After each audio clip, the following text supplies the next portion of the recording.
And welcome back to episode number 15 of Raise the Banner podcast. I'm one of your two regular co-hosts here, and we got a new guest host here as well, Magatora with JR Mott as usual. And today we got Jake O'Donnell from Beyond the Monster and the Pesky Report. Jake, how you doing today?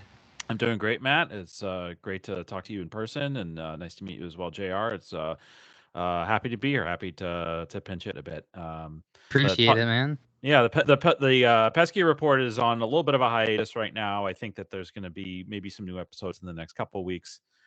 So it's nice to kind of flex the podcast muscles again. I haven't been on a show in like over a month, if not even longer. So Well, happy to be on with you perfect. guys. Perfect. Our other co-host JR, Ben is putting his kids above us once again. That jackass. Wow, Uh, tough. he, That's he's it's, down it's down in tough to accept. Florida. Tough to accept that, but They get some. He's down in Florida for his kids' cheer competition. So, huh. uh, And didn't meet he, up with me, man. yeah, that asshole. But all right, yeah, well, let's jump into it. I mean, not a ton has changed, and by not a ton, I mean the only thing that's kind of changed in Boston sports in the last 5 days is the Patriots continue to suck. Lost another game in impressive fashion, the way they seem to be losing games. But we'll start off with the Red Sox. Um, Today, obviously, winter meetings is kind of kicking off. I think we all kind of hoped for some type of news.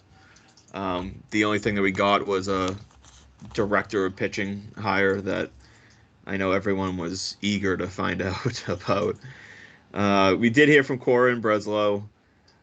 Neither of them really gave us anything of like new news. They basically all kind of said the same thing. But I do want to jump in a little bit and address them. I know Cora kind of made some interesting comments today about the need for existing players to improve.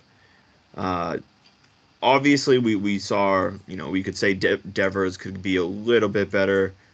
We saw Costas break out as well.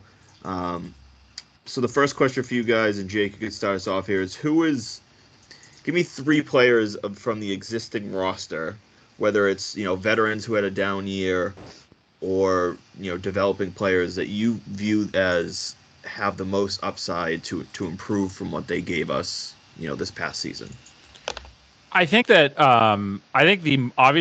most obvious person is Trevor Story. I think that and maybe we'll talk about him a little bit more later, but I do think that Story is somebody who has shown in his prime, in the sort of best years that he was in Colorado, and then for like brief stretches in 2022, you could just see how dynamic of a player he is, how he can pretty much do everything well, except he strikes out a lot, so he's never going to hit for a high batting average, and his on base percentage is never going to be super high either. But he is a 30 to 35 homer power guy. He can probably steal 20, 25 bags.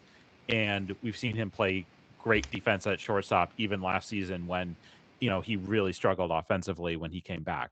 I think that a fully healthy, normal offseason Trevor Story um, is going to be a huge deal for this team to have him be better overall.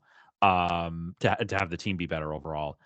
I think that there are some guys that you could put in this category, but I just like don't think they're even going to be on the team next year. Like Alex Verdugo has room for improvement, but I think we all agree he's going to get traded. Like I just don't think there's like any real scenario in which he's actually on the team Yeah, next I was year. a bit surprised. Cora specifically name dropped him too when on Yeah, this I mean, topic, and I was like, I don't know. I just in my head, I'm like, he's thinking about players that will be back. So I was like, is there, it's tough. Maybe I'm looking into it a little bit too much, but I was surprised that he specifically named him. I think that as long as Verdugo is on the team and is in the organization, I think that Cora probably feels the need that he has to kind of pump up his guys, as long as they're actually here. Yeah, So he's going that's to fair. continue to do that. I don't think he wants to sound publicly down about him.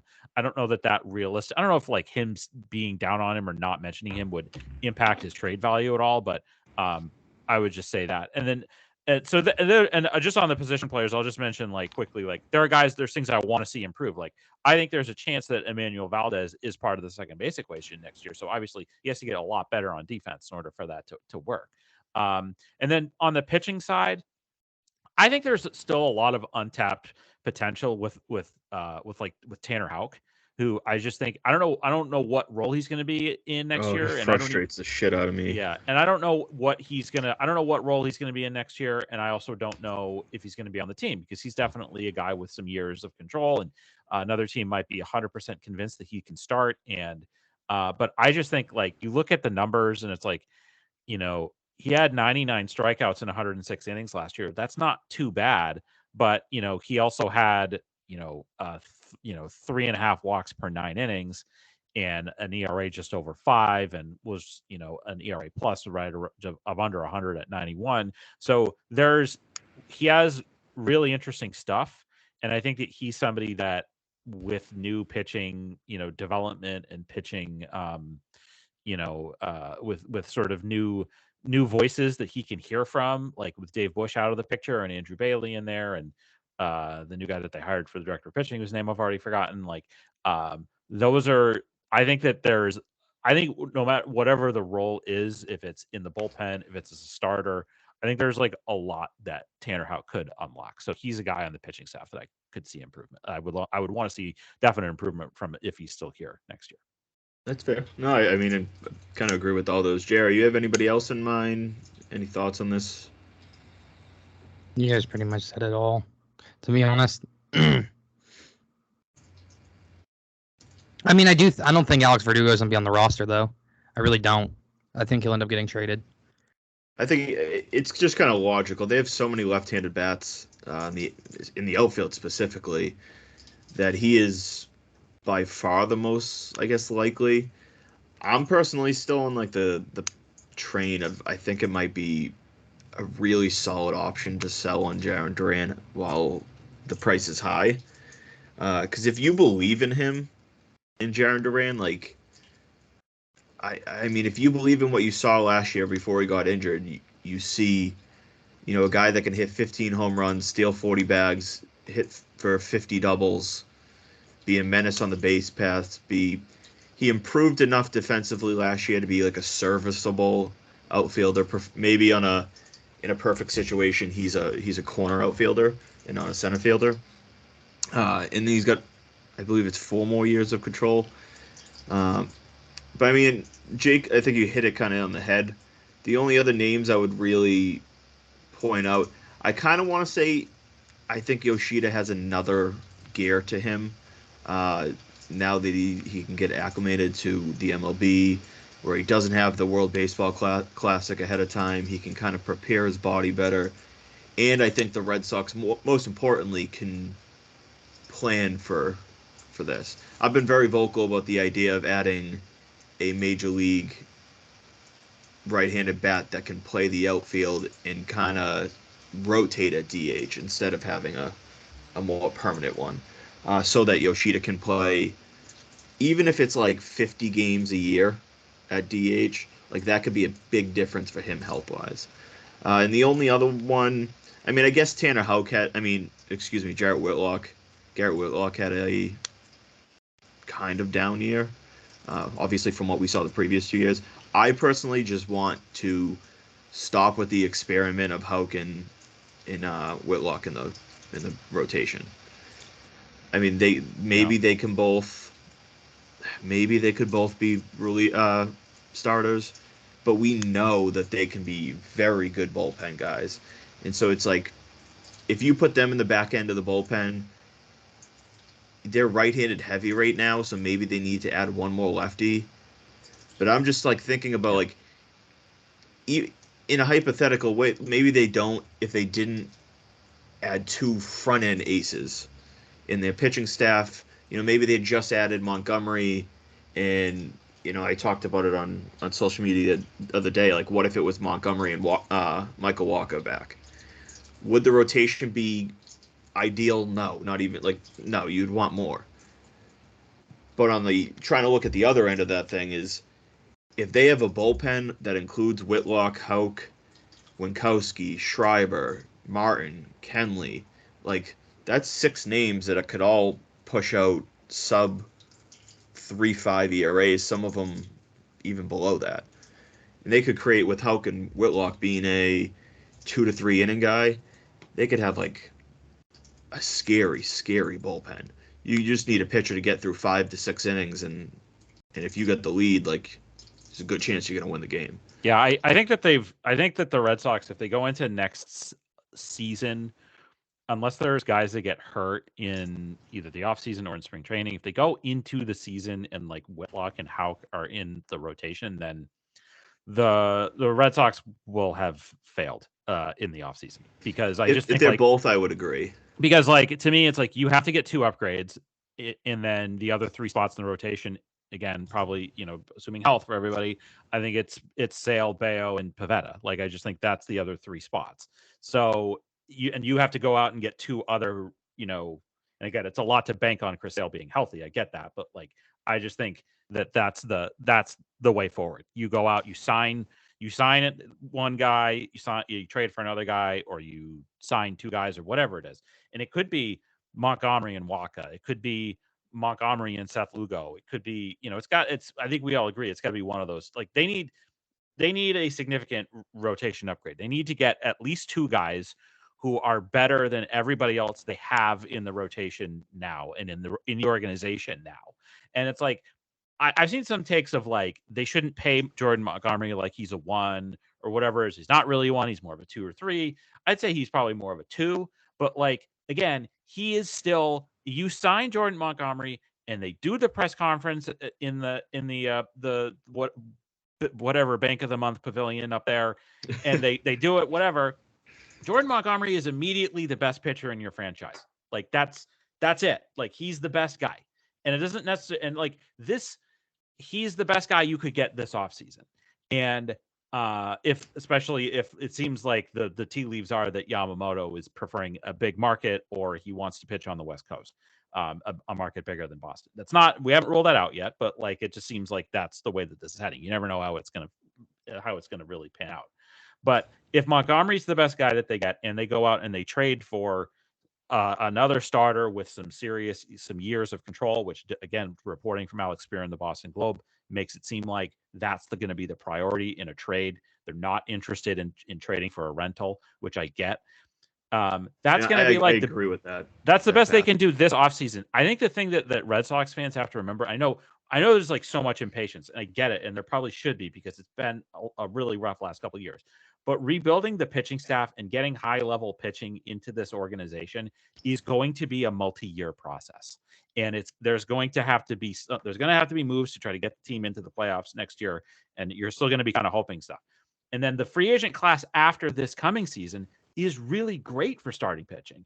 And you should be able, and you're going to have sales contract off the books, and not that this is necessarily great, but you're going to have like Chris Martin and Kenley Jansen and that money off the books, and you can go out there and you could instead of trading for Corbin Burns or Max Fried or Shane Bieber or Taylor Glass now, or even like, not that you're going to trade for him this offseason, but like Walker Buehler, like Garrett Cole could be a free agent next offseason. Like, you need to be able to play in that market too.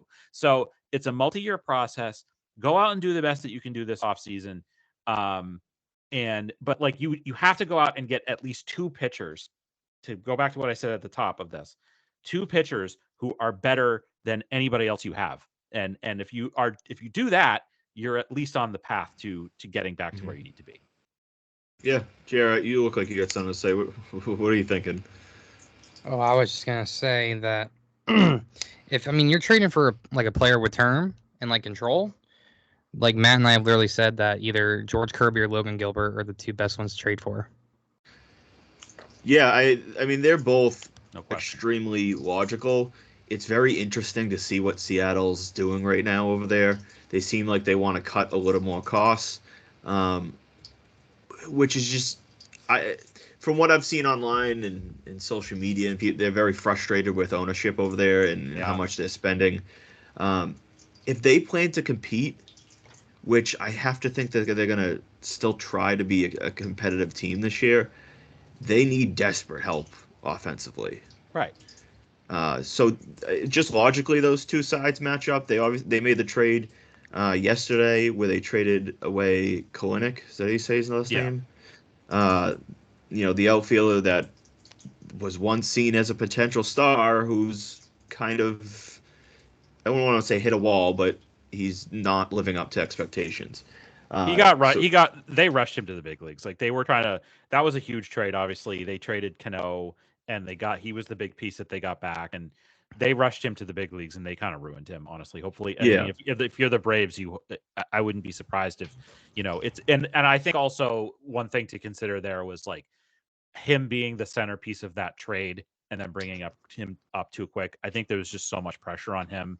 But yeah, no, I agree. Like that trade kind of came out of nowhere, and does seem like they're in a situation where my theory is that they, even though they don't need more pitching, there's been some rumbling, some reporting, and I can't cite specifically where it came from, which is that Blake Snell, who is from Seattle, like he wants to pitch there. It doesn't make a lot of sense for the Mariners to extend themselves for him because of the fact that they already have so much pitching. The only option I feel like would be if they have a deal like set for maybe Gilbert or I guess Right. Kirby or Wu or Miller, where they can unload that one of them for hitting. But yeah, I think it doesn't make a lot of sense. The Red Sox, yeah, for the Snell part of it, but the Red Sox and Mariners are definitely logical trade partners. And I think that the question to me is like, do the Red Sox have the sort of offensive pieces that the Mariners would actually want and be motivated to trade someone like trading George Kirby? Like you're gonna or trading for George Kirby, you're gonna have to give up somebody on the level of even like a Tristan Casas possibly, or some package that's probably going to involve both Marcelo Meyer and Roman Anthony, or Roman Anthony and Kyle Teal, or something like that. Like that's not that necessarily the Mariners don't really need a catcher. They have a really good catcher, but I'm just saying like that's the kind of trade that you're looking at. Logan Gilbert and certainly Brian Wu or Bryce Miller or whatever, like are not going to cost as much. But you're still going to have to give up something really good. But I think that's the Red Sox definitely are a logical trade partner for the Mariners. Yeah, but there's a lot of teams that are too. Another name that intrigues me that really isn't talked about, probably because like he may not even be on the market. There's a lot of talk about Corbin Burns with Milwaukee, and I think they would logically trade him if they get the right price. But what about Peralta? I mean, he's got 3 years left on his deal. They got him on a real. It's 2 club options for $8 million over the next year. Yeah. He is obviously very good. I think if they're going into a rebuild, which it seems like they're heading towards, they wouldn't be afraid to deal someone like him for the right price. So he's someone that's like under the radar that I would love for, because as we talked about, Breslow has made it kind of clear that rentals aren't what they're looking for. And I don't blame them, and I don't really want them to like sell the house for 1 year of Corbin Burns and then have it to pay him, stupid money when you could just pay Yamamoto or Snell, I guess, or Montgomery, like these guys, the money that you would pay Corbin Burns. So I mean, that's another name. I mean, we don't need to dive deep into him. Well, the only thing I'll say is that I am not as convinced as maybe some other people are that the Brewers are going to rebuild. Like they just, they have a good team still. Obviously, they lost Woodruff, and he's a free agent, and Burns is a year from free agency, and he's clearly not going to stay. I think that they have a lot of interesting position players. They just signed their top prospect to sort of a somewhat unprecedented contract. I think that they also just lost their longtime manager to a division rival. Like, I don't know what kind of message it would send to the fan base if they suddenly are just like, yeah, we're going to pack it in and sell. I think that, and as far as trading Peralta goes, I think that what they would need back based off of what they have a lot of young players. They still have Adames for like another year or so, whatever, right? And they have this Churio. They have Sal Frelick, who's from BC and went to Lexington High School, and you know they have all those pieces. But if they're going to trade like a Freddie Peralta or Burns, the thing that they don't really have a lot of is pitching prospects or like high end, like they're going to start. Like they have a kid in their minors named Jacob Mizorowski who throws like 103. Like he's nasty, but he's probably a reliever. So if I'm the Brewers, if I'm Matt Arnold, the GM there, I would want pitching prospects back if I'm going to trade somebody like Peralta or trade any of my big pieces. And I hate to say this, shocker, breaking news: the Red Sox have like no really top end pitching prospects. They have three guys who and again, just to plug, Pesky Report. My regular gig is doing the minor league show every week with my co-hosts Hunter and Derek, and the Red Sox have a couple of decent pitching prospects, but they have like literally nobody in the entire franchise that you can even confidently project and say that guy's going to be a starting pitcher in the big leagues. So if you're the Brewers, why would I want your guys who are probably going to be relievers in exchange for Freddie Peralta? So it's a tough sell. There would have to be a third team involved, basically. Yeah, that, and I mean, especially with like Seattle, it's you don't know what their ultimate goal is. Like if Seattle is open to prospects as like the core of the return, then it could be more doable. If they want major league talent, then it makes it obviously much more complicated. Right. And I want to just mention also, and I apologize if I'm sort of dominating the conversation here, but the one thing I want to like center in on is that we've talked about these teams that have control starters, that kind of thing. The trades that end up happening are the ones that you don't like hear anything about beforehand.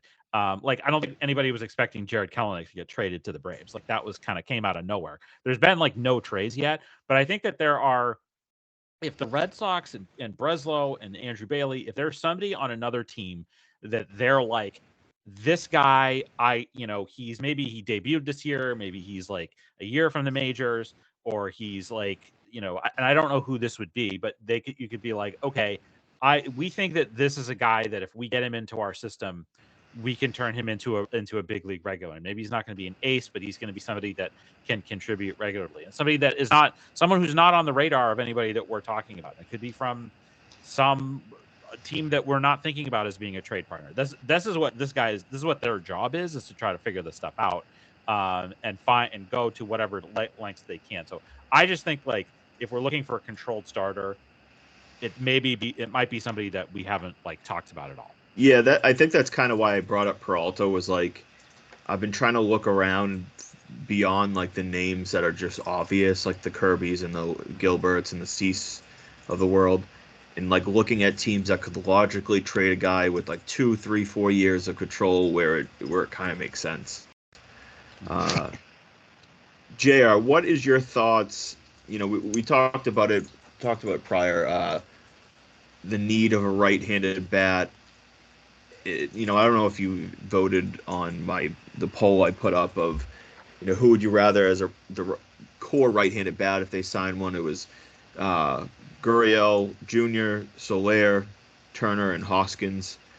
It was like no one got more than like 34% or something like that on the poll, so it was pretty split. What are your thoughts on like that, and how do you want them to approach like the DH spot? I voted for Gurriel Jr. Partially because it's just the fact that I don't think Turner's going to come back. I think he's going to go somewhere and get paid, and all the right to him because he had a spectacular season in Boston. Wish it would have probably gone differently. Wish the team would have tried to make it to the wild card, or just didn't. I don't know. Best way to say is I wish the team would have made the playoffs this year. But if Justin Turner leaves and doesn't come back, I think Gurriel Jr. is probably gonna be like the best case scenario, right-handed DH. But I wouldn't mind Jorge Soler.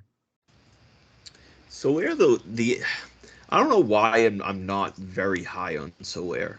Like maybe it's like I haven't followed him as much in the last like year or so than I did in previous years. But for some reason, I just don't get overly excited for him. I think I would. For me, it's between Hoskins and Gurriel. I would love JT back, but there's two realities to it. One, he's 39, and like, he could come back for a year, but like, do it. I'd rather just kind of get a little younger at the same time. He would be fine if he came back for a year. I wouldn't be upset about it. Hoskins is obviously a little bit of a wild card because we don't know what we're going to get for him coming back from the ACL injury. Uh, there would be logical belief that he can return to what he was in Philly, which was a pretty good middle of the order right-handed bat.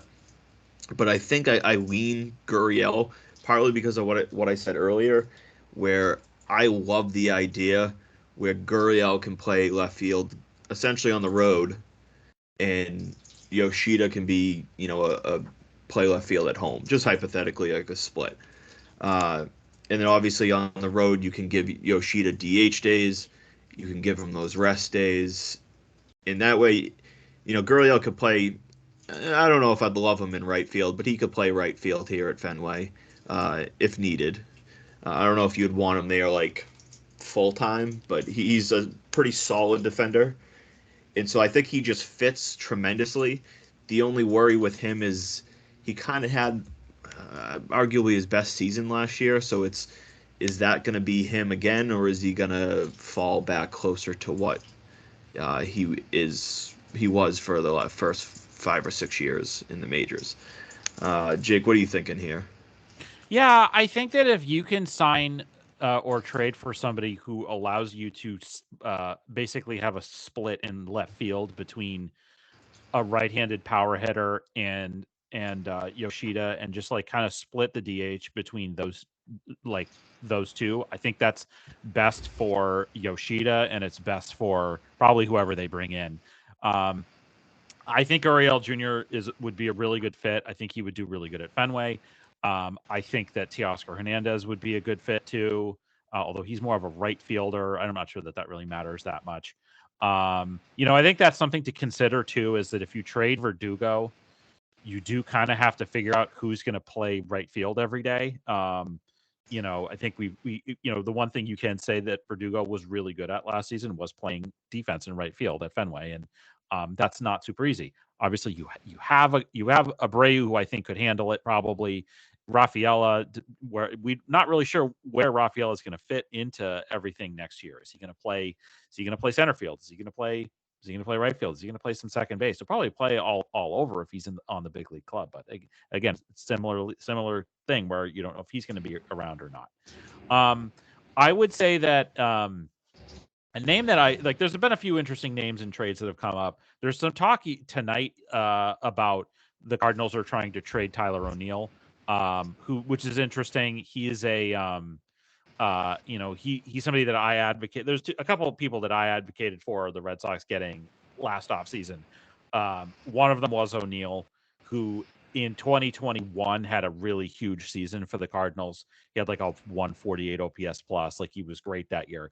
And then he got hurt in 2022, and then he also was hurt again this past year too. He's like, I don't know that you could like fully rely on him, but it could be a situation where, like, yeah, if he's the sort of right-handed side of I don't want to say a platoon necessarily, because him and Yoshida would play the same amount, but if you're splitting time between him at DH and Yoshida at DH, whatever, maybe it is beneficial to both of them. And he is a really outstanding right-handed power hitter. He's also jacked. He's has muscles on muscles, that dude. Like, look at that dude. If you want to see somebody who is like absolutely just like jacked out of his mind. And there's that. Another name of a guy that I've been enamored with for a long time and would love to see him with the Red Sox is Eloy Jimenez. We hear a lot about Luis Robert, but I think that Jimenez would be a great fit. He signed to a reasonable deal. He has reasonable extension years, but similar thing to O'Neill, where he gets hurt all the time, and it has been hard for him to stay on the field. But last year when I was looking at it, I had heard, and this is the previous front office, so I'm assuming that this still applies, but the Red Sox like to get guys who hit the ball hard, like have high exit velocities and that kind of stuff. And Jimenez was one of the only guys that I could identify that was like a potential trade candidate who was like in the top whatever, like the top 9, like the 95th percentile of exit velocity. And if you put him at Fenway, he could probably hit a lot of balls over the monster. And we know that the White Sox are pretty much willing to trade anybody. So would be a great name from a trade standpoint. I want to go back to Jorge Soler, Matt. You mentioned him. I'm kind of with you where I can't get that excited about him. I don't know if it's because I just kind of view him as being like a real like boom and bust kind of guy. Like he's either that's what a high strikeout rate. Yeah, it's like this past year he was great, right? Like he had an awesome year, but like I just feel like for a guy that strikes out a lot, it could go bad really quickly. Like suddenly you have a right-handed Joey Gallo on your hands. Like I don't know, like at the plate at least. Joey Gallo is a much better defensive player than Jorge Soler is, and that's an issue with a guy like Jorge Soler. I don't think it would be the worst thing. I think you would hit a lot of homers at Fenway. I just feel like you're looking at much more boom bust potential with a guy like that. The reality, and I'm looking at Soler's stats right now, is like, his OPS plus over the last 6 years, 4 out of the 6 has been below 100. Right. So this past year he had a good year, but like at the rate that I just can't really get excited about him. I don't. Yeah, I'm with you. I can't really like explain the exact reasoning. I'd like to see what his strikeout rate is. So this year he was at 24.3%, which like if he stayed at that, it isn't terrible. That's not terrible. Yeah, you can manage that. Yeah, but the year before, like he was at 29.4. Then there was 24, then 34 and a half, 27, 33. So it's like if he gets up into that high 20s, low 30s, it's like, all right, you're striking out every third at bat. Yeah. I just don't really like that. And you already have a guy in, like we talked about this with Trevor Story, who even if he is like fully healthy and at his best, is probably going to be around a 30% strikeout guy. So can you stomach having 2 of those guys in your lineup every day? I don't know. Like that's tough. Like if Trevor Story is your like designated like the guy that's going to strike out 30% of the time, I don't know if you could add someone like Jorge Soler into the mix who could be there too. So yeah, the Jimenez idea, I remember thinking about it last year, and he seems like I kind of forgot about him going into this offseason. It is an intriguing option for them that I haven't really thought about. And I think I don't think if Chicago would necessarily want Verdugo, but if they could use Verdugo in a deal, like a 3-team deal where they send Verdugo, I don't know, let's say to Seattle, and part of that return is Jimenez to Boston, that could logically fit. And Jimenez can play primarily DH and hopefully stay healthy. Yeah, I mean, last year was the second most games he's ever played in his career. He played 120 games last year. His rookie year, he played 122. So that's the most. He had a down year. He definitely had a down year offensively, but I feel like everybody had a down year with the White Sox this past year. It was like you're stuck in that situation. Like your numbers are just. Oh, that was a disaster in Chicago. Yeah, and there were some questions about his attitude. Like he said some weird stuff last year, but again, like you're in that situation. Like it's people that remember like the 2012 Red Sox. It was just like, it was weird. Like it was one of those, the White Sox had that kind of a year this year. It was like, what was it? Like Yasmani Grandal, like punched someone in the face or whatever, or like Tim Anderson punched Yasmani Grandal because like Grandal like left like early for the All-Star break or something. Like, I don't know. It was bizarre year. So get your way out of that situation. Get him here. Yeah. Throw in Dylan Cease too while you're at it. Yeah, I'll take in Robert. We'll just take them. Yeah, I'll take them all. Let's take them all. I'll give them. They can have all our prospects if they give us those. Yeah. To finish up with the Red Sox, JR, I know we talked about this a little bit last year, and last Jake, year you mean talked last about week? Yeah, last week. And we talked about it in the chat, in the Sox chat that we're in, Jake, about the potential of like this whole off-season process. Obviously, we see in the NFL, like March, 18th hits, and it's like a straight-up frenzy. Right. NBA's kind of similar. It's not usually as quick as the NFL, but the majority of like the NBA off-season free agents is within 2 or 3 weeks. Yeah. Same thing kind of within NHL. It's a lot quicker. The MLB is as slow as can be. It's it's like a snail race waiting for news. You had guys like Kyle Schwarber signing with Philly back in like, what was it, February? He signed. It was the week before Philly. spring training. Yeah, like you had a big name like that signing for $20 million a year in February. Do you see a logical scenario? I mentioned it today in the Sox chat that like there's not really a lot of incentive for either side to make adjustments, and even then, I don't know how you would properly set it up. But like, what do you think of potential changes if there was to ever be one, and kind of the whole setup of this offseason or off seasons in general? Me, they should have like a cutoff date, to be honest. Like, because the way the MLB works is like free agency starts technically the day after the World Series ends, Which is wild. which is why you're able to talk to your players, I believe, for like what, a week like, or 2 like weeks. I think it's 5 days. 5 days, and then they have the chance to start speaking to other agents and stuff like that. And then it doesn't really pick up until the winter meetings. And then even with the winter meetings, there's still a lot of free agents that are left until spring, right around spring training. And sometimes a couple of them wait till after spring training to see if there's injuries and everything like that. They should just have like a cutoff date. Like, free agency opens on this date, it closes on this date. Like, if you're injured or something like that, that's one thing. If you can't return for a certain amount of time. But like these big name free agents, they just drag it on and they lead teams, agents, and fan bases on. Like, opening day, have it the same, like the day after the World Series, cutoff date 3 weeks before spring training. That was so one of the ideas that I did see on, and I think it was I forget his name, but Ballpark Buzz posted it, that like essentially free agency would start immediately, end on like December 15th, and then close again and start up on January 15th. I don't even know if that would possibly work because it's hard to like process in my head. It wouldn't work. So yeah, it wouldn't work. So here's where I come at this from. The entire ecosystem of Major League Baseball is about the players and the owners.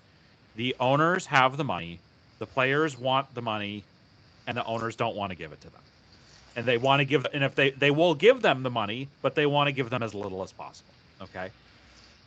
Any situation that you're setting up here with a deadline or something that's going to be a way to sort of force action, the players do not trust the owners. We know this from everything that's happened since the COVID breakout happened, and what happened in the COVID season, and then what happened in the really awful 2021 to 2022 owners lockout that resulted in weird stuff happening at the beginning of that season and a truncated schedule and all that stuff. The owners will use whatever situation is put in as an excuse to not pay the players what they're worth.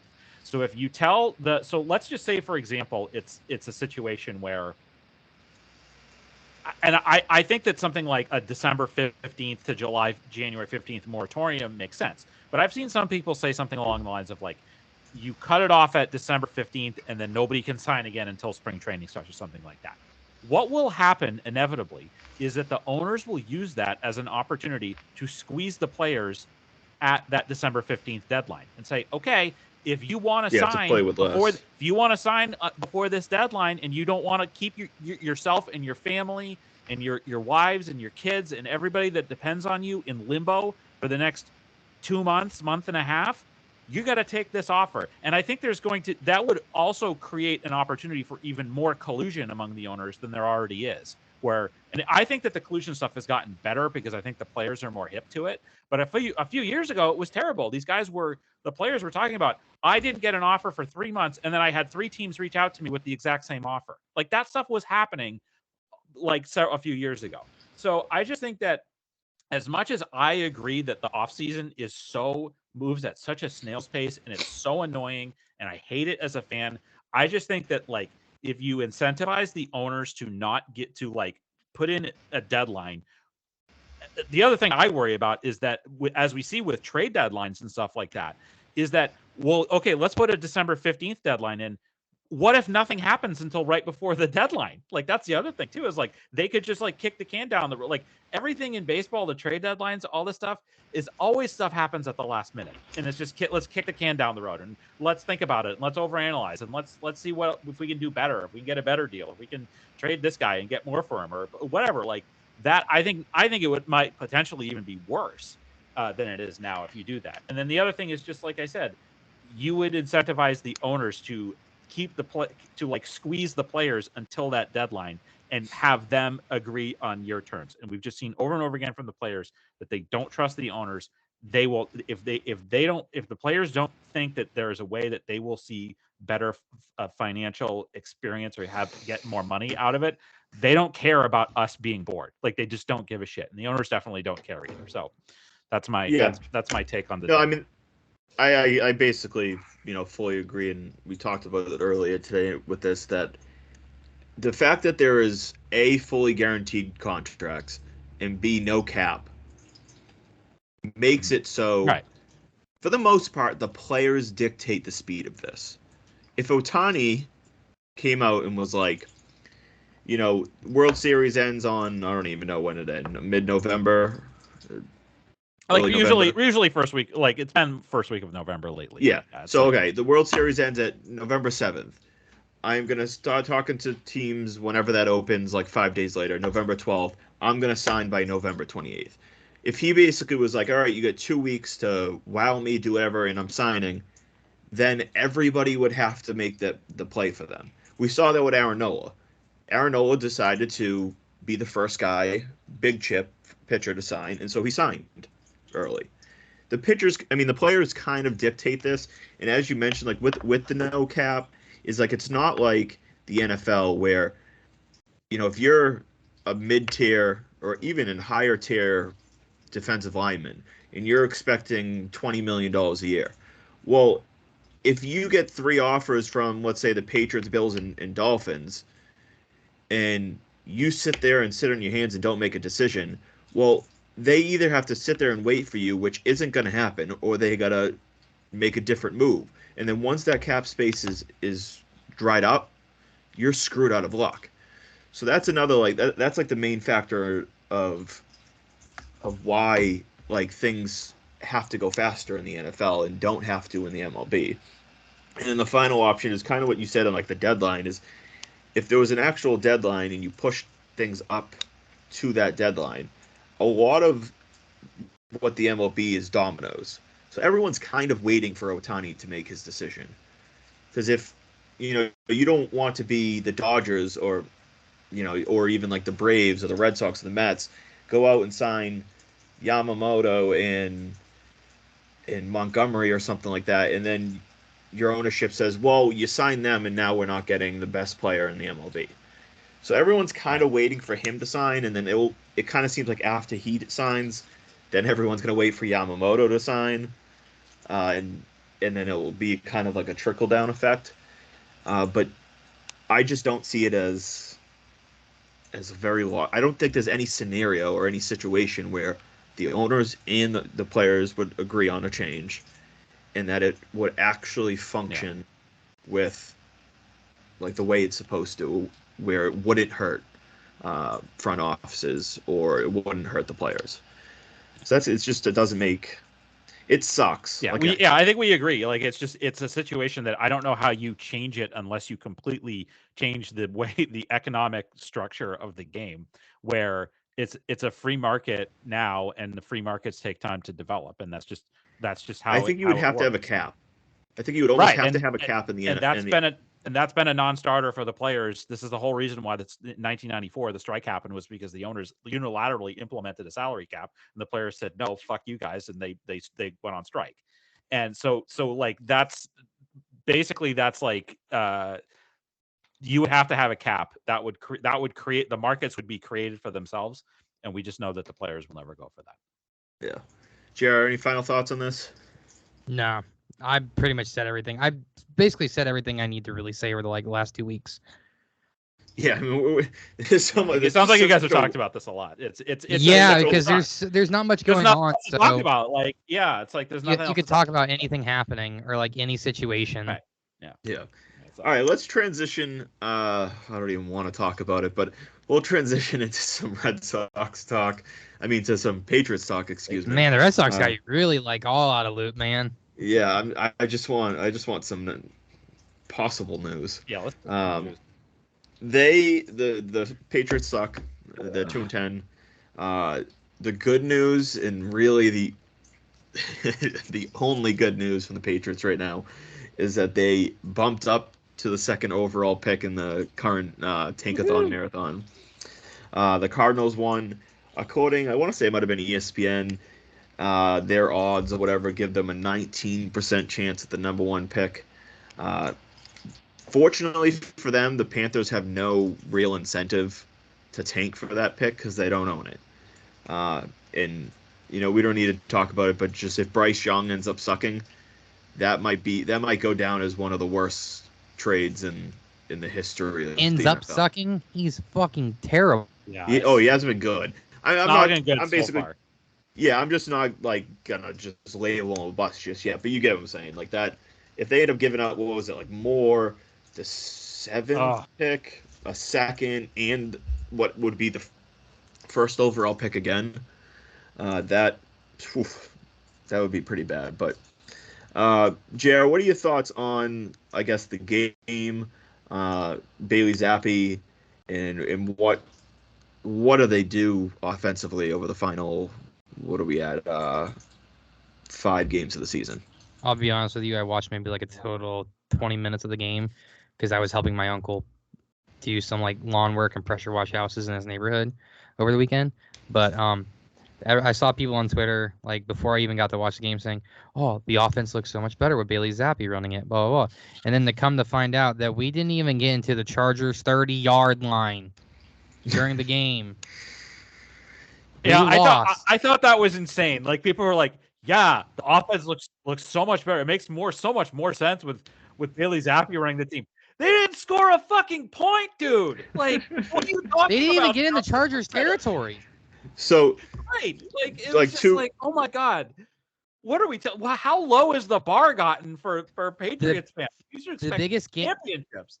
The biggest play that had the most yards gained was on Tyquan Thornton's end around, and I mean, I'm not gonna like sit here and say he should have scored a touchdown, but if you rewatch it, if Devontae Parker actually blocks Derwin James, it might have been a touchdown.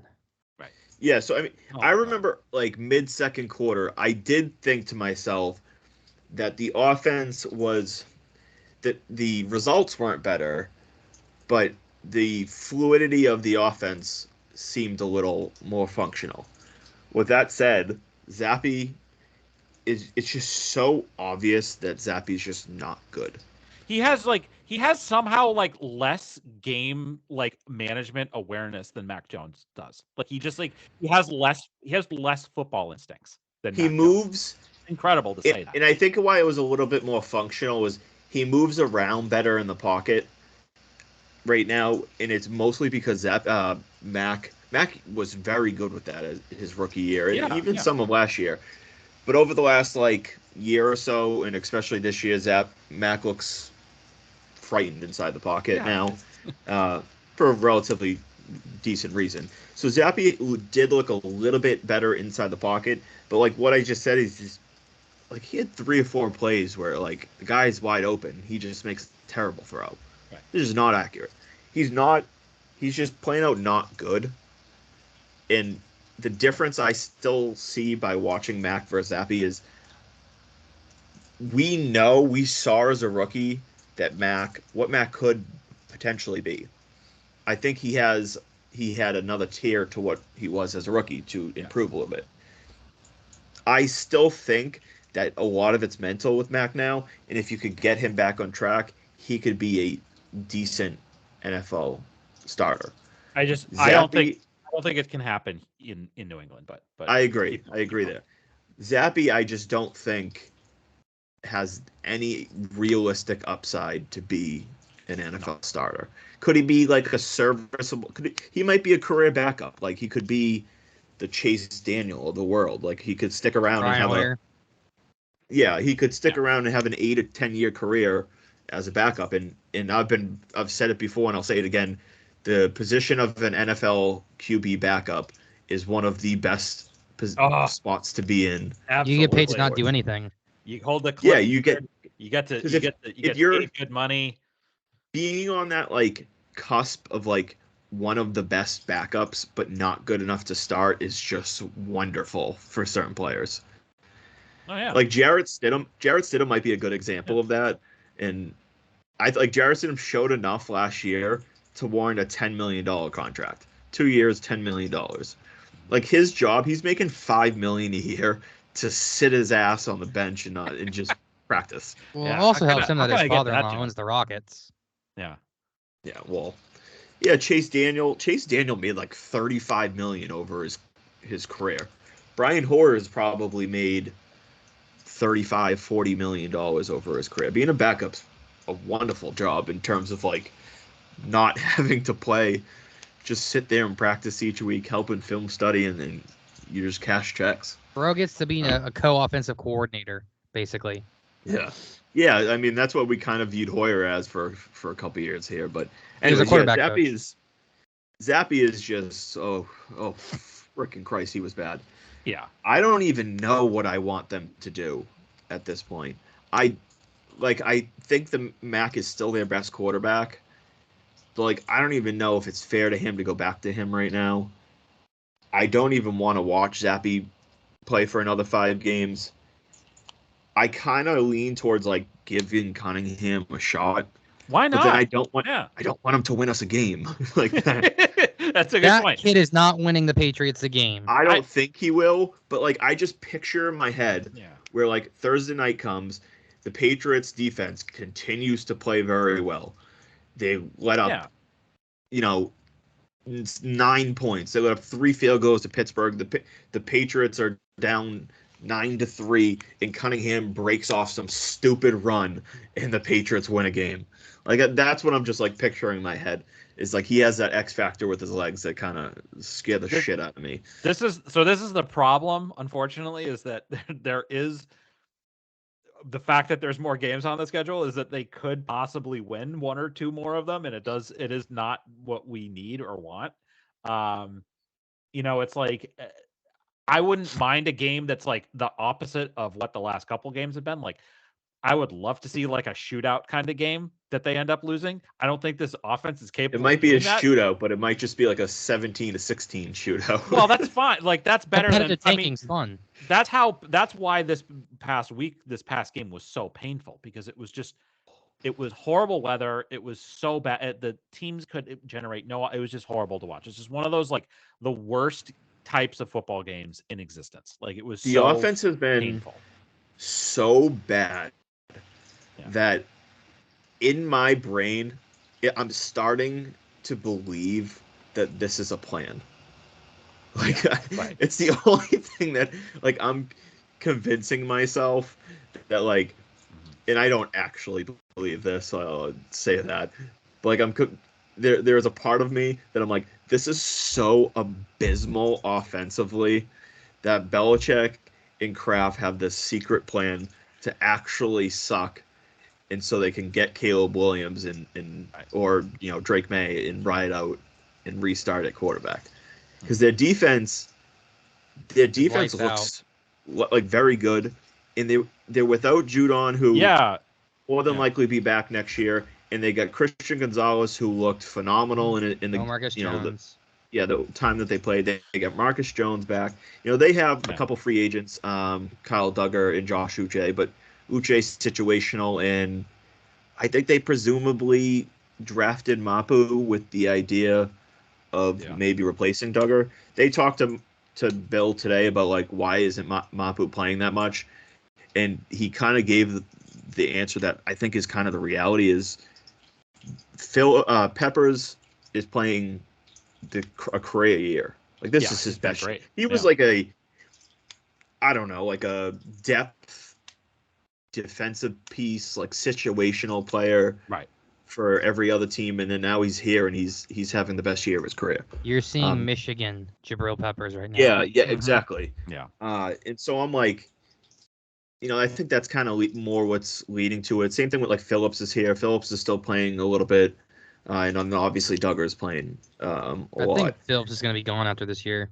Yeah, I think it's time to move on from him. I mean, he's getting older. He's not playing as much as he is because really, I mean, Peppers is kind of taking his And if spot. if you watch him, he's just doesn't look the same as he did like 2 years ago. He's kind of slow. Yeah, he's not. He's slow, but he just doesn't look the same at all as he did in 2021 when he was balling, which got him that 3-year extension. He was I mean, Phillips will probably be gone. I would say Duggar coming back is like still very logical. I would like to see him back, and I would just like they need to get a better free safety. Malachi Moore in the draft. Yeah, and so to kind of transition into that is this defense, especially over the last 3 weeks. I mean, they've let up 26 points over the last 3 weeks. That is not just on its own very good, but to do that while your offense has scored, what was it, 17 points, 14 points, like it's just unbelievable how bad this offense is and how good the defensive is without two of their best players. And I said it today on X or Twitter or whatever you want to call it, like they really don't have the current team without Judon and Gonzalez and no Jack Jones that much talent defensively. Like who on the current team? And you could even say like this past game they didn't even have Wise either. Like who in this team is currently like you look at him and say star, like you're a star player. Like no Jonathan one, maybe Jones. Barmore. Like John Jones is a good cornerback. He's not great. Kyle Duggar is a pretty good box safety. Barmore is Hold on. Let's not say box safety. Just say what he really is. He's a linebacker. He's an overhyped safety that's really a linebacker. Yeah, I mean he's the hybrid guy that plays down by the line of scrimmage a lot and occasionally covers, and he's not that great in coverage. He's aggressively average, and that's probably being relatively nice about it. Yeah. But he's like good at what he does. But the fact is they don't have really any significant talent defensively, and they're playing. I mean, not that the Chargers are like some, light you up. They have a way better roster than us. But they like Keenan Allen, Austin Eckler. They have a mediocre O-line. Justin Herbert's a top 10 quarterback. Like the fact they're not even creating much pressure, which is even more baffling of how they're continuously shutting teams down. You said Austin Eckler. I'm just not even trying to like throw this at you, but like Austin Eckler is a fucking horrible running back. He looks like a different guy this year. He runs like he has cinder blocks attached to his feet. This year, well, I think he might be hitting a wall as a play, like ages. And good, props for the Chargers. He wanted a new deal, and I think the Chargers are making the right decision to not give him that new deal. I think he might like be able to stick around because he's a small receiving back too. But I think his best days are behind him. But regardless, I mean, they have like Keenan Allen is one of the most underrated wide receivers in football. He does not get even close to the love that he deserves. They have a good quarterback. They have an offense that can just put up a pretty good amount of points. And the Patriots went in there with, it's at home obviously, and a little bit rainy day. But I mean, 6 points is 6 points. And this goes back into what I was like the main topic is. The credit and the potential of Jerod Mayo as a coach. I know, JR, you have been vocal about the need for an offensive guy, and I fully understand it. I fully see that side of it. Jake, what are your thoughts on like if Belichick is to be fired? What are your thoughts on Jerod Mayo potentially being that replacement, or if you want to look like outside the organization? It's a great question about like how far away from the Belichick era do you want to get, and how much away from the Belichick infrastructure do you want to get? Because I think that there's definitely a lot to be said this year about what Jerod Mayo has done with the defense and the fact that they had such significant injuries early in the season, and they have really turned, continue to be. They've been, pretty consistently good unit for several years now too, and I think that Mayo, obviously they gave him a lot of money to keep him here. They didn't want him to leave. They didn't want him to interview other places, with the idea that probably he is the next person in line. But I feel like I've heard a lot of people say like, oh, like he's he's like a mini Belichick, or like he takes a lot of he acts like Belichick in a lot of ways. It's like, well, is that really what they want for the next head coach? I don't really know, but maybe also he's gonna they know that he would approach things differently. So I could kind of go either way. I do think that I think you have to, it cuts both ways. It's like if you have a GM that is like going out there and getting the right pieces on offense, which has been the problem for the last few years, then not as worried about it as long as you have competent people that can run the offense and have figure out how to deal with the next best quarterback. I think defense is a trickier thing, and I think that you have to have definitely the right person, and we've seen it here with how well the Patriots have done over the course of the last 20 plus years of having a defensive mastermind as the head coach. So I would be okay if the next head coach of the Patriots is Jerod Mayo. I don't think it would be a bad thing. I just think that there needs to be an actual GM in place who is picking the right players for the offense. My only thing is that like Matt said it. If you're gonna get a defensive head coach, you're getting an offensive coordinator. If that offensive coordinator has success, he's gonna get hired as a head coach. Then you have to look for another offensive coordinator, and that that cycle is gonna happen multiple times.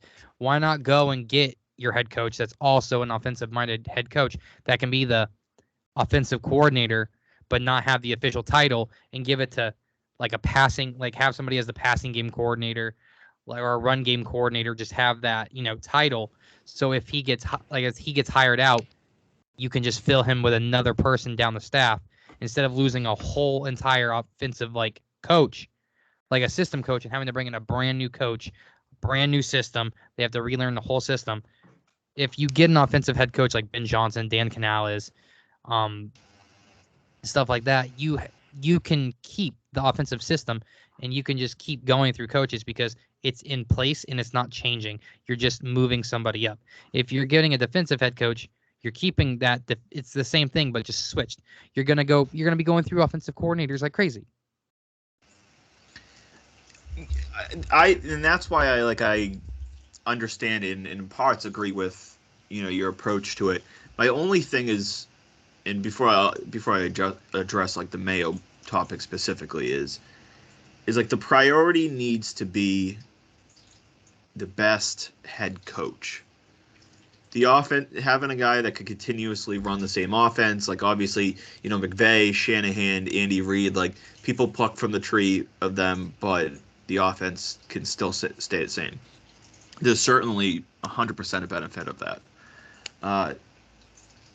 My only issue with that is like if you're deciding between two guys you absolutely love, going to the offensive side of the ball might be more beneficial like year by year because of that reason. But like in the end, what makes a successful head coach goes so far beyond what they do for the team on the field. Like you need someone that's going to lead a locker room, lead a bunch of grown men that, I mean, we kind of saw it with McDaniels, like what happens when you're someone that don't know how to lead, be the number one. And we don't hear about a lot of these things. Like you don't really hear a lot because the NFL, whether, the players and the coaches are all friends or not, they keep a lot of details under wrap. Like you don't find out a lot about a lot of things that probably go wrong in locker rooms. But like we see all the time of players that are tuning out coaches, blah, blah, blah, because they don't know how to command a team. They don't know how to lead a team. They don't know how to functionally be a good The guy. head coach. Yeah, the guy. That's one reason why I do like the idea of Mayo, is I think he reminds me so much of Michael. The guy that, like, he's younger, he can relate to these, these players. Belichick, for as much as we love him, well, not right now. He's 71, I think. He's gonna be 72 when the next season starts. Yeah. So he's, so no matter what, he's not going to be able to relate that much to these 22, 23, 24-year-old kids. And saying kids for that, being younger than me, is kind of scary right now. Yeah, I know. I'm getting older, but like, the fact is, I want someone that can be a quality head coach. You got to say, like, two of the longest tenured, best head coaches in this league is a Mike Tomlin, who is a defensive guy, and Jim Harbaugh, that is a special teams guy, and then obviously Bill Belichick, who's a defensive guy. You mean John? You mean John Harbaugh? Yeah, excuse me, John Harbaugh. Jim Harbaugh is not the cheater. Not the cheater. Yeah, not Jim Harbaugh. I'm a Michigan. I didn't go to Michigan, but I've been a Michigan fan for. Like, I'm a Florida State fan. Imagine how I'm feeling right now. I feel for you. I do. That's a whole nother topic. But no, I mean, I just want a guy that could be a good head coach, and if you have to have some turnover, an offensive coordinator, like, so be it. That's why, like, I was looking over some names that could potentially be like the OC. If they kept Bill O'Brien, I think I would be okay. If he can make some changes. I know, JR, you love Troy Brown, right? You absolutely hate Troy Brown. Well, I love him as a player. I mean, watching him as a kid was awesome. Play for the Patriots, but holy shit, he sucks as a coach. Oh my god. Yeah, the receivers are. I mean, the talent's not great, but he's. I don't know. Clearly, he's not been that great as a wide receiver coach. But anyways, if O'Brien could, like, pick his own staff and have full control of the offense, and he's going to stick around here and for a few years and develop maybe a rookie. I don't see the big worry in drafting defensively. And like I said, the priority really over everything else is just finding a guy that could be a quality coach.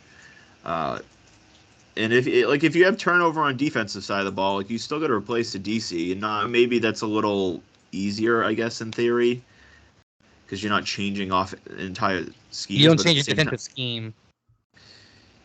You don't, and you do. Like, you got to adjust to the players you have, obviously, defensively. If you're a new guy, if you're a new, like, their strengths, but you play a certain scheme. Yeah, and it makes it a little bit easier because defensive players, there's only so many schemes you could play defensively, and usually a lot of guys have experience in different ones. So, like, I get the offensive side where, like, you want a guy that could stick around and keep the same system and roll over and build with a QB. But, like, the priority has to be just finding a good head coach to replace it. And I don't like, and as Jake, as you mentioned, like, there's a lot of talk of, okay, you want a complete restart tear it down from the Belichick era. The two comments I have of that is, one, as much as we hate Belichick right now, like, and you can give as much credit to Brady, he deserves a shit ton. Like, the fact of the matter is Bill Belichick's been a head coach for 25 years on the same team. Like, people are going a little bit overboard on the whole, we need to break off from this. We don't want to be this anymore. And the other fact is, like, who's to really, like, there's no actual proof that to say that Jerod Mayo is going to take over and be exactly like Bill Belichick. I know he's a super analytical guy. I know Jerod Mayo is, like, super into, like, advanced metrics and analytics and stuff like that. So that's a nice change. But you just don't want him to be like Staley, who's also a heavy analytics guy. No, and I don't. That's kind of where I think they differ. Where, like, Mayo's a hard-nosed guy. Like, we're gonna work. And that's why, like, he reminds me so much of Mike Vrabel, where he's a big presence. He's smart. He's hard-nosed. He's tough. He can be a leader of men, and I think he just fits what they want to do. So if they like hypothetically, even if like O'Brien left, one guy that came to my mind kind of immediately, and Jared, I want to see your thoughts on it, is like, what if you call Clint Kubiak? Would you be open to something like that? He's the pass game coordinator in San Francisco right now. You know, you call him to be the OC, call plays. You can maybe get. You know who I've been wanting as an OC if Bill O'Brien leaves? Who's this? Zach Robinson. Yeah, he's in passing game LA, right? Rams. Yes. Yeah, he's a decent option. There's also I was kind of like looking around the league. His options is like Jerod Johnson, who's a QB coach in Houston. It would be a very fast movement for him in terms of climbing the ladder. I wrote down Brian Johnson, but he is calling plays in Philly, so I don't see. What about Wes Welker? I don't know if I want Wes Welker back in New England. I don't know. Hey man, he's developed those receivers down in Miami. Like, yeah. Well, there's also Nick. Go ahead. Yeah. No, I mean, I'm not like against the like absolutely not. Like I would consider it. There's obviously Kingsbury. I don't know like where. I don't think he's going to take a coordinator job. He's either going to go to college football or back to the NFL as a head coach. Yeah, so like I just wrote his name down, and the other options obviously would be, you know, you could hypothetically bring back Josh McDaniels. No, I'm good. Or Nick Haley, Nope. Which, yeah, I'm all set with bringing McDaniels back. Nick Haley obviously was interviewed for the OC job. He went somewhere else. I forget off the top. He's of my in head. LA. Yeah, he's the tight ends coach there. Yeah, it's interesting. Yeah, so I mean, and it will be interesting to see if they that don't could be a logical. Yeah, if they don't go with Mayo, like, is it somebody? Do they go back to the well for somebody who was previous like involved with the Patriots, or do they just go completely outside? It's fascinating. I mean, I don't really know what the answer is. My dream scenario has always been Sean McVay if he decides to leave LA. Yeah, like I in a heartbeat. Like I love Kyle Shanahan. But Sean McVay is my favorite head coach that's not Bill Belichick. Like, I do unspeakable things. Not anything bad, but just unspeakable things for Sean McVay to be the head coach of the New England Patriots. All right, then. I mean, yeah, I mean, that's one way to describe it, I guess, to say the least. But, no, I mean, if Mayo took over as head coach, like, Nick Haley would be I kind of like that he's in LA right now with McVay, where like he was in consideration. He was an up and coming guy that didn't get an OC job this year.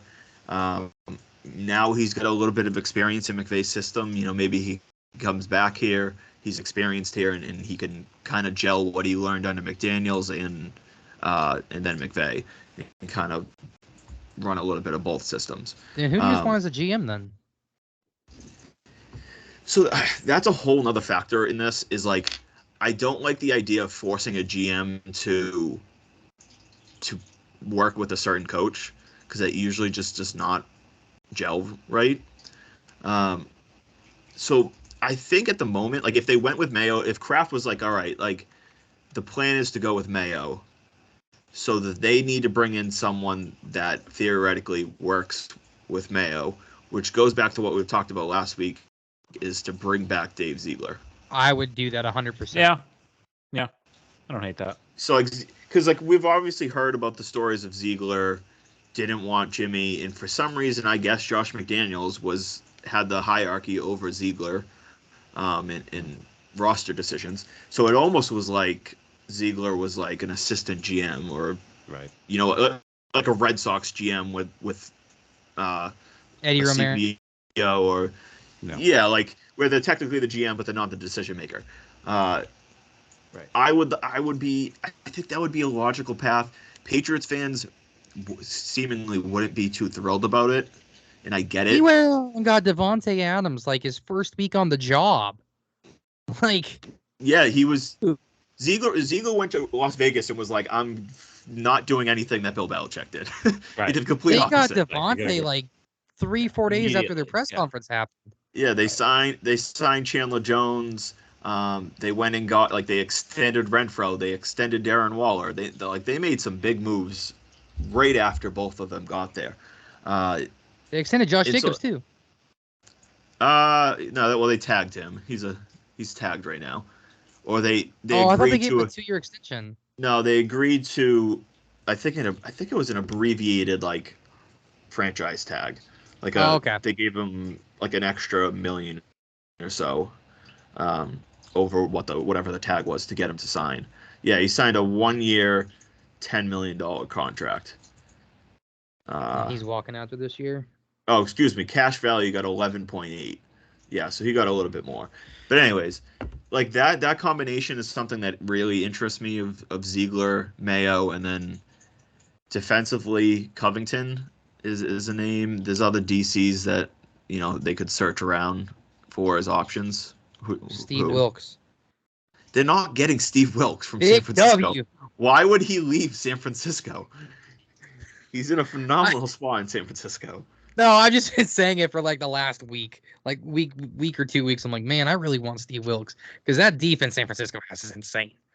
Yeah, I mean, not to go deep into defensive, but obviously you have Covington, who he had a couple DC interviews. He's the D-line coach right now for the Pats, so he would be a logical just promotion. The other name that I it would be hard pressed to get him to just take a lateral job at this point is Brian Flores. I was gonna say Brian Flores to you earlier. Yeah, he's in Minnesota. He is, for a unit that sold off a lot of pieces in Minnesota, he has that defense playing pretty well. I'm a big Brian Flores fan. What happened in Miami, I think, was really not any of his fault.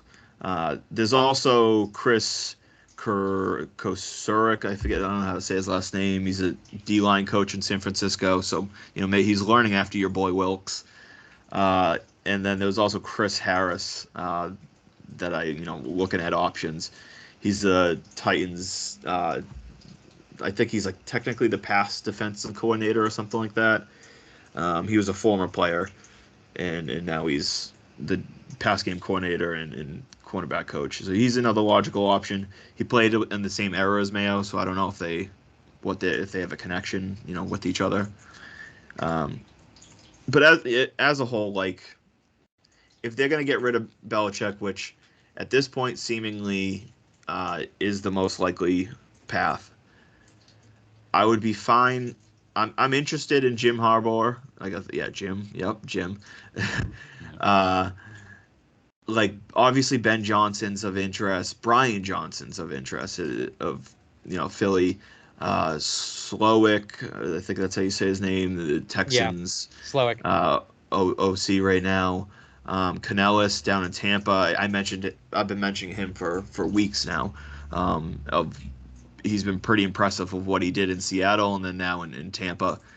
That offense, Baker looks like the best version I think we've seen of Baker in a while. As a whole, it comes down to I don't care defensive offense. I want the best guy that's going to lead a team, and if you know how to lead a team, then you're probably gonna find success as a head coach. Do you guys have any final thoughts on this before we wrap it up?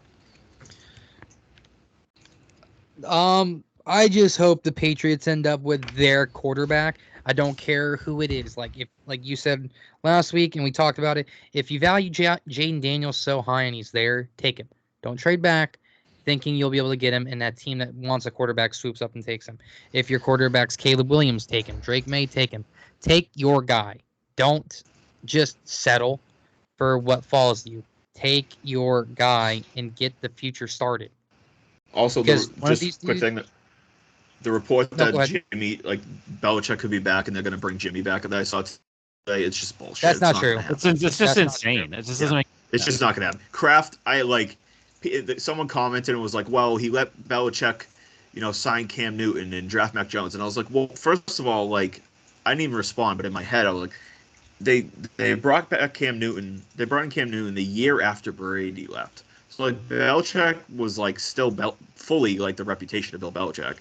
And then they drafted Mac Jones in the first round, and they went 10-7. just the whole reputation of Belichick is completely different now than it was even 2 years ago. To be fair, they beat up on a lot of bad teams. No, I know. But Kraft, like, if they go 2-15, Kraft isn't going to say, you know what, Bill, not only I'm going to bring you back, but we're going to get a guy that just got pushed to the curb by 2 straight teams. Like, that's not happening. It's absolutely not happening. Kraft wouldn't let it happen. But, Jake, any final Patriots thoughts? No, this season has sucked, and I can't wait for it to be over. Yeah, man. I don't know. I don't even know how we watch these games. I know it's because we want the best outcome for the best pick, but just sitting there watching this team, the defense is so good, and you're like, you watch this defense, you're like, they're a top of the league defense in the NFL, and then you have 26 points, and you have to watch this offense stroll. Oh, let me get into that really quick. Up before we end. NFL on CBS tweeted this out earlier today. Points allowed since week 9. The Patriots 46, Niners 49, Dolphins 62, Ravens 66, Colts 67. All or 4 of those teams have a winning record. The only team that hasn't won a game is the Patriots, and they've allowed the fewest points. We're 0-4. The Niners are 4-0. The Dolphins are 3-1. The Ravens are 3-1. And the Colts are 4-0. It's small. It's abysmal. It's not the defense. It's the fucking It's offense. painful. It's like painful, and this is why I went back to just saying like it almost seems like a plan. Like it's so bad offensively that they've been in 3 straight close games and just managed to just quite literally just fumble away 3 straight possible We're wins. running the 1945 Navy football triple option offense right now. Yeah, that's how bad it is. Yeah, but yeah, we'll kind of wrap it up there. We're right around where we usually finish up. I'll give one final question to both of you. Give me your, hopefully we have some Red Sox news within the next few days, winter meetings. Give me your prediction of the next player addition, not coach addition, player addition to the Red Sox roster. If you had to pick one trade or name that you would predict happening first, who are you going with? I think that they pull the trigger on signing Jordan Montgomery. That's they're gonna the Yamamoto. They get the sense that they're not in it, that he doesn't want to come to Boston, that he wants to either be in San Francisco or LA most likely, and they move on to the next one, which is Montgomery. And there's just been a lot of tea leaves pointing in that direction, and I think that they're gonna do what they have to do to make that happen. So that's I'm guessing that is they will want to get that sorted out. Very fair. JR, how about you? As much as I've been wanting Yamamoto, I agree with Jake. I think it's going to be Jordan Montgomery. Really do, because all signs are pointing to it. He's in Boston. Like, it was just reported literally like a few days ago. He's in Boston working out at Boston College, which isn't that far from Boston. And I also think they're going to make a trade for another pitcher. I really do. I think you're going to find out a signing and then a trade probably like close to each other. Yeah, I mean, I think we're all kind of in the same boat. As I think that if I'd have bet on any of the top pitchers coming here, it's Montgomery, for obvious reasons. And I wrote down one other comment when we were talking about the Sox. I just want to very quickly bring up is Red Sox fans need to understand the difference between big names and actual production of these players. Exactly. Yes. And it drives me nuts where it's okay. Like Aaron Nola is a quick good example. Like I really like Aaron Nola, and I would have been happy he was here. But part of like what makes him so desirable is he is durable and he's a workhorse. The reality is he's been pretty average the last 2 of the last 3 years, maybe even below average 2 of the last 3 years. Mm-hmm. Would I have taken him? Yes, because he's a guy that you would have been a rely on. He's that he could be that number 2 or 3 for like 2 guy for you, and it would have been a nice ad. But like Michael Walker, he hasn't stayed tremendously healthy. The fact of the matter is he's went on the field and he's given like 22 starts, I think, each of the last 2 years, something like that. He's been outstanding. Low 3.2 ERA. Like, he's been good. Jordan Montgomery, like, he's not Yamamoto. He's not even the Aaron Nola signing. He's not a Blake Snell name. Jordan Montgomery's been dynamite for 3 straight years. Yeah. He gives you innings and production. He's been rock solid for 3 straight years, and on top of that, he was lights out in the playoffs for them. Very good, reliable in the playoffs. So, like, yes, Yamamoto is still very much my number one option at pitcher, but like if they sign Jordan Montgomery, like Red Sox fans should be absolutely thrilled. Yeah, he's the bet. He's better than anybody you have. So yeah, that's my final take on here is like people need to push back on like the name and like the stardom of them and look at the actual production of these players and you got to project future, obviously, more than following what you saw in the past. But the fact is like there's no reason to believe that like Jordan Montgomery can't put up better numbers over the next 2 or 3 years than Aaron Nola.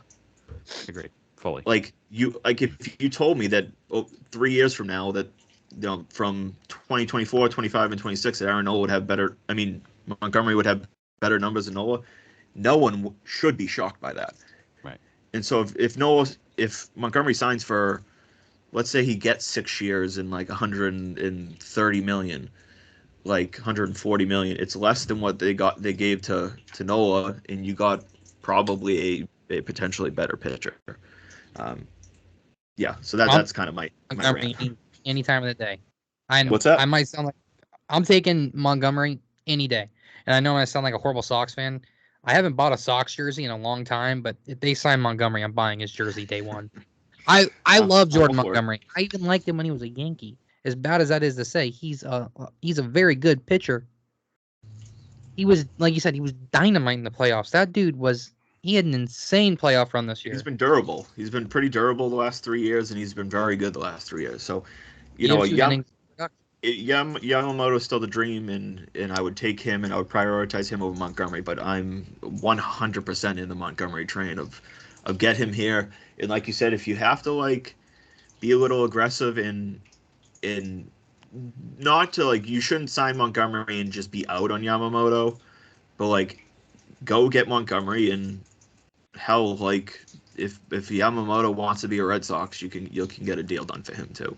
He's not going to sign stuff at winter meetings, so you have time to negotiate with him. Yeah, so be aggressive. Go get Montgomery now, and then if Yamamoto's gone, at least you already have Montgomery in the bag, and you could decide on a second tier free agent or you look in the trade market, obviously. But we'll wrap it up there. I think they're going to get Glasnow. I really think they're going to get Glasnow. In division would be tough. I'm open to it, but man, he's scary. He's a scary option. And they've been pretty clear that they're, it doesn't seem like they're going to go for 1 year, pitcher. We'll see. But yeah, we'll wrap it up there. Obviously, we went a little bit longer than what I wanted. But yeah, Jake, thank you for coming on. For those listening, thanks for having me on. Find Jake at Jake T O'Donnell. On the X app. JR, as usual, is Theory RTB, and myself is at Matt Couture 5. We'll be back next week, and I've said this the last 3 weeks, but let's just pray to the baseball gods that we have some type of good Red Sox news when we do this next week. So thank you all for listening, and we'll be back next week.